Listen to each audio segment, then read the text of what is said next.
सच्चाई से गहराई तक खबर पहुंचाई आप तक। कल बायो वेस्ट के बारे में एक खबर दिखाई थी और उसी खबर की आगे की कड़ी को हम बताते हुए ये आपसे बताना चाहते हैं कि जलगांव में मनसाई बायोमेडिकल वेस्ट के लिए जो काम करता है मनसाई एंटरप्राइजेज, उसने बहुत सारे लोगों को चूना लगाया है, ऐसी खबरें प्राप्त हो रही है। लोगों का ये कहना है कि सरकारी अस्पताल के साथ साथ और भी कई संस्थाएं हैं जो इसका काम करता है, उसने लगाया है। हम आपको दिखाते हैं कि किस तरह से डुप्लीकेट कागजात बनाए गए हैं।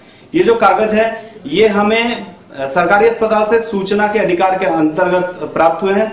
अब यहाँ पे देखिए स्क्रीन पर कि किस तरह से दो कागज अलग अलग हैं लेकिन दिखते एक जैसे हैं, जिसकी वजह से चूना लगाया है। तो यहाँ स्क्रीन पर जो करारनामा दिखाई दे रहा है आप देख सकते हैं, ये करारनामा ये स्टैंप पेपर पर जिस स्टैंप पेपर पर किया गया है उसके नंबर 1 हैं, लेकिन दोनों करारनामे अलग अलग हैं। दोनों की तारीख एक है लेकिन फॉन्ट अलग है, और फॉन्ट अलग होने की वजह से दोनों करारनामे अलग अलग बनाए गए हैं, ऐसा ही बताया जा रहा है। ये तो जांच का विषय है कि बारीकी से अगर जांच किया जाए तो ये पता चल पाएगा कि किसने बनाया है और किस तरीके से ये बनाया गया है।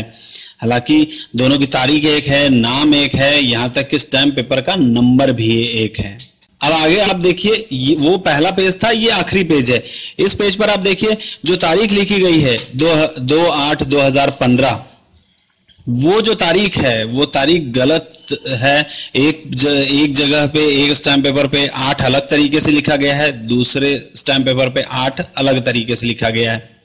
साथ ही इसके साथ साथ आप ये भी देखिए कि ये जो किसी महाजन जी की सिग्नेचर है इसके ऊपर, उनकी सिग्नेचर में भी डिफरेंस है, बड़ा और छोटा कर दिया गया है उसको। साथ ही और भी जो नीचे सिग्नेचर्स हैं वो लाइन से नीचे जा रही है, दूसरी जगह वो लाइन के ऊपर ही है। नीचे जो नोटरी है साइन बिफोर मी, वो भी दोनों में अलग अलग है।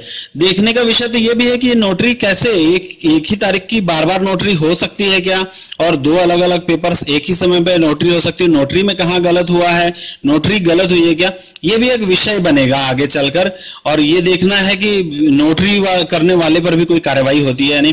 फिलहाल यहाँ सिग्नेचर्स और जो कुछ भी लिखा हुआ है दोनों में सेम मैटर्स होने चाहिए, लेकिन दोनों में अलग मैटर्स हैं और सिग्नेचर डिफरेंट है, मैटर्स डिफरेंट है, और वो सरकारी अस्पताल को दिया गया उसी के जोर पर वहां पे है सो वो ठेका लिया गया और बहुत सारी पैसे वहां से लिए गए हैं। तो देखना यह है कि इसमें कौन कौन से अधिकारी मिले हुए हैं और कहां पे गलती हुई है, और क्या ये मनसाई जो है या ये जो ठेका लेते हैं इन पर कोई कार्यवाही होती है, किसी तरीके का पुलिस केस होता है, क्योंकि ये तो एक हिसाब से 420 का मामला बनता है। 420 जो करते हैं उनके ऊपर फौजदारी तो गुनाह जुर्म दाखिल होना ही चाहिए। फिलहाल आगे खबर हम आपको दिखाएंगे कि बीच के पन्नों में क्या क्या गड़बड़ी की गई और बीच में कौन कौन से पैराग्राफ्स बदले गए। आप देख रहे हैं इंडिया आप तक समाचार, सच्चाई से गहराई तक खबर पहुंचाए आप तक।